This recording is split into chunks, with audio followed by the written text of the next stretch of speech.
Welcome to game changer delivery boys. இது 48வது நாளோட game. இன்னும் 2 நாள் இருக்குது முடிகிறதுக்கு. பார்க்கலாம். காலையில் எந்திரிச்சு அப்படியே கிளம்பிட்டு அம்மா மெஸ்ஸுக்கு போயிருந்தோம். அம்மா மெஸ்ஸில் போயிட்டு கருவேப்பிலை சாதம் அப்படியே வாங்கினோம். ஒரு மீடியமாக இருந்துச்சு, பரவாயில்ல. அந்த அக்கா கருவாட்டு குழம்பு கொடுத்துருந்தாங்க, நல்லா வச்சு அதை மேனேஜ் பண்ணி சாப்பிட்டாச்சு. அதுக்கடுத்து ஆர்டருக்காண்டி வெயிட் பண்ணிக்கிருந்தோம். ஆர்டரு டக்குன்னு போட்டிருந்தான். சரி, இன்றைக்கி சனிக்கிழமை இல்லை அப்படின்னு ஆர்டர் நல்லா போடுவான்னு பார்த்தா ஆர்டரோட நிற்க வச்சுட்டான். அதுக்கடுத்து ஆர்டர் பே விட்டு ரொம்ப ரொம்ப கம்மி. அதுக்கடுத்து சப்வேக்கு போயிருந்தோம். சப்வேயில் போனால் கிட்டத்தட்ட 1/4 மணி நேரம் ஆச்சு அப்படின்னு உட்கார விட்டுருந்தாங்க. அப்படியே ரொம்ப டென்ஷன் ஆயிடுச்சு. சரி, இதை முடிச்சுட்டு அடுத்த ஹோட்டலுக்கு போனால் அங்கேயும் உட்கார விட்ருக்காங்க.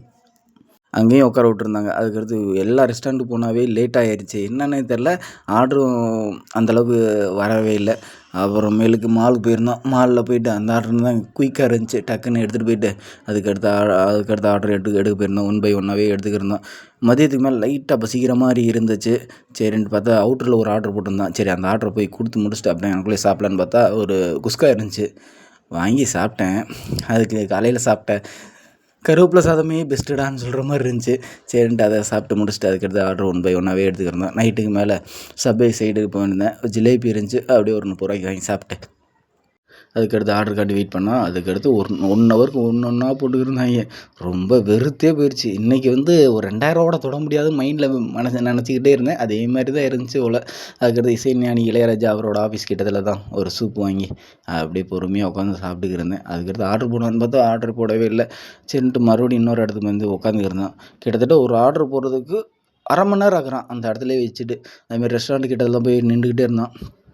இடத்துல டென்ஷன் ஆயிடுச்சு. அதுக்கடுத்து ரூமுக்கே வந்துட்டு அப்படியே இன்றைக்கி ஃப்ரெண்டு இட்லி வாங்கி வைக்கிறேன்டாரு, அது வாங்கி வச்சுட்டு சாப்பிட்டேன். இன்றைக்கோட ஏர்னிங்ஸ்னு பார்த்தோம்னா 1625 ரூபா தான் ஓட்டியிருந்தேன்.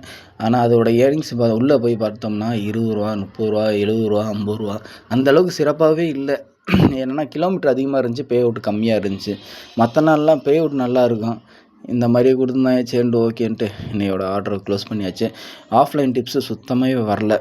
அப்போ எக்ஸ்பென்ஸுன்னு பார்த்தோம்னா 470 ரூபா ஆச்சு. இதை கழிச்சது போக நம்ம கை கிடச்சது 1155 ரூபா கிடச்சிச்சு. இந்த 48 நாளில் ஓட்டின அமௌண்ட் 1,04,772 ரூபாய்க்கு ஓட்டியிருக்கோம். பார்க்கலாம். Time is gold. டயத்தை பயனுள்ளதாக யூஸ் பண்ணுவோம். Your risk your gift.